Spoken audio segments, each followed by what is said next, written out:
Jerry, a highly charged evening here at Twerton Park, but overall a thoroughly deserved win for your team, wasn't it? Absolutely, yeah. Take all that out of it, the last bit, the emotion. I thought we were the better side with 11 as well, I've got to be honest. Tactically, I thought we were very good tonight. We sort of tweaked it from what we saw Saturday. Just some subtle changes in it. Obviously, because you have to respect Paul's team, they've got some good players and their wide areas are very, very dangerous. Roberts in particular is in very good form, so we had to sort of nullify that threat. And I thought some of the stuff we had some good chances. We should have scored a couple first half before.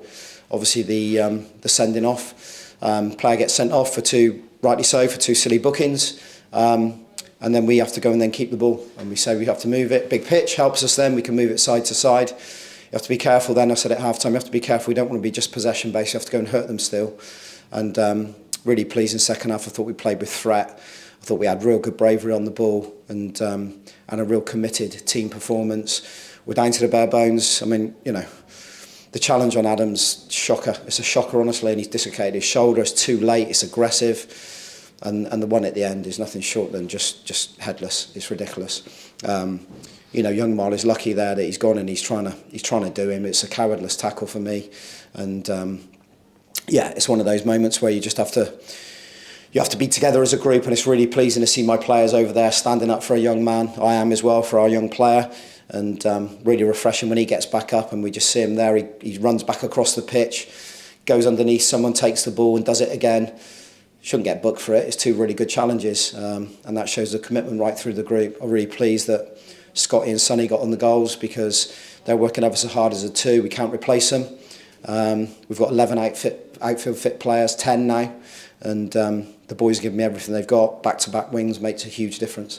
Obviously a lot went on at the end, but before that, the two goals, two front men linking up so well together.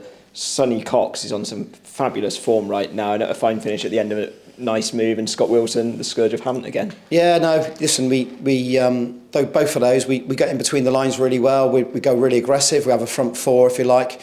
I keep telling them to go off the end line, not come in as a number 10, but at times Sonny can do it.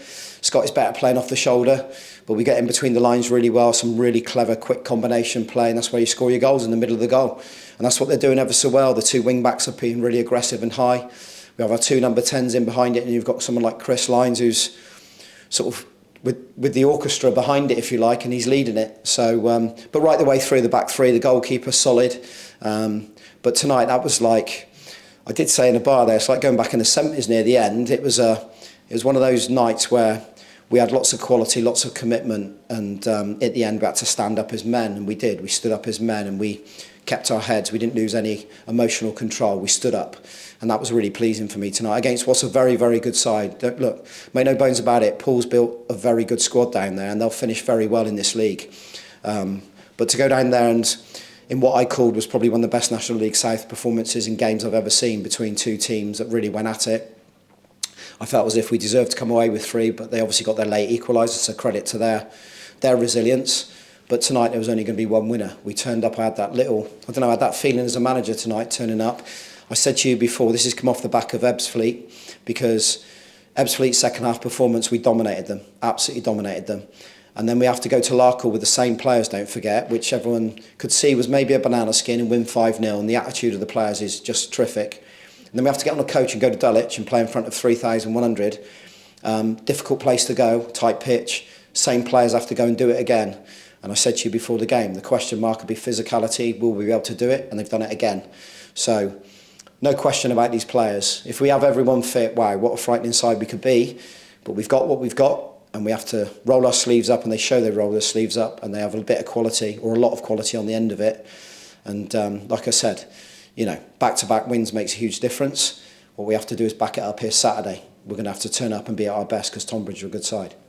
Important to keep your discipline, of course, when they've been had a player sent off in the first half. Was there any messages you had to make at half-time? Did you know that your players would be capable of keeping their heads? And yep. At the end as well, I mean, Havant ended up, I think, with 9 yellow cards, and your team too, right there. Yeah, I mean, it gets out of hand, the end bit, and not too much to say about it. I mean, I get myself booked, but I'm absolutely appalled at the tackle, I've got to be honest. And I make my feelings clear to the player when he's walking off. That shouldn't be a booking. I don't know why that's a booking for me, to be honest. What am I supposed to do? Sit back and just accept it? No. I know the referee's sort of in control of it, and the linesman, because they've had to make a decision, but Yeah, listen, that was a really good thing from us. They tried to sort of embroil us into that sort of game in the end, because that's the only way really they were going to get anything out of us, because we pressed and defended and moved the ball really well and hurt them when we had to hurt them. You've got to defend against good sides, and they're a good side, and we had to defend well. We defend set pieces really well. We did Saturday, done it again tonight, and like I said, we deserved to win that game. We should have maybe scored a few more, but 2-0 against a team like Havant is a fantastic result, backing up a 3 points from Saturday, and that's a confident group down there. We'll have to make sure they recover, because like I said, I'm going to have to look at Adam. He's off at hospital now, dislocated his shoulder. How unlucky have we been this season? We can reel it off. I mean, I don't see many teams going through what we've got to go through, and people question where we are in the league. We are where we are because probably that's what we are at the moment with our bodies and what's happened to us. We haven't got the resources of other clubs in this league. Whatever people may think about Bath City being a big club, it is a big club, but we haven't got the resources these clubs have, and we can't afford to go out and get players like some of these. But we roll our sleeves up and we have a right good go week in, week out. And people should be proud of this football club tonight. They should walk away knowing they've seen a team that fight, but show it in a clever way and move the ball really well. Possession-based team, but with effect. And another clean sheet as well, which is really pleasing. You mentioned a blemish earlier. You got a yellow card, which I think is your fourth. Could be a touchline ban. Do you know what the information would be? I think so, Mark. I think it's been a long time sort of coming, really. I've been on 3. I know 4 is the mark. I'm not sure when it will be. But that's one of those things I'll have to take on the chin. But I'm not going to hide away from the fact of that. I wanted to make my feelings clear to that player that wasn't acceptable what he did to young Marley. That's a dangerous tackle that can cause serious injury, and it's a coward's tackle. It's from behind to the side. It's scissored. It's not acceptable, and I made my feelings known. And there's nothing wrong with that. And I'll have to take the punishment. Of course, I will. Don't think I deserved it, but there'll be a few things in there we need to look at when the video with the referee and make sure he's got them right. Because I mean, some of the bookings for us or the couple questionable. Tom Smith's one, yeah, I understand that, but mine and the one on Marley Rose is not a booking. So, yeah, there we go. Not an easy game to referee. I'm not saying it is, but I think we need to finish it and say that that's a positive a really positive performance, an outstanding performance against the top 3 side in this league. 2 goals, clean sheet, and 2 back-to-back wins is excellent for my group. It is, and we look forward to seeing you once again on Saturday. Thanks for chatting to us tonight. Cheers, thanks, Mark.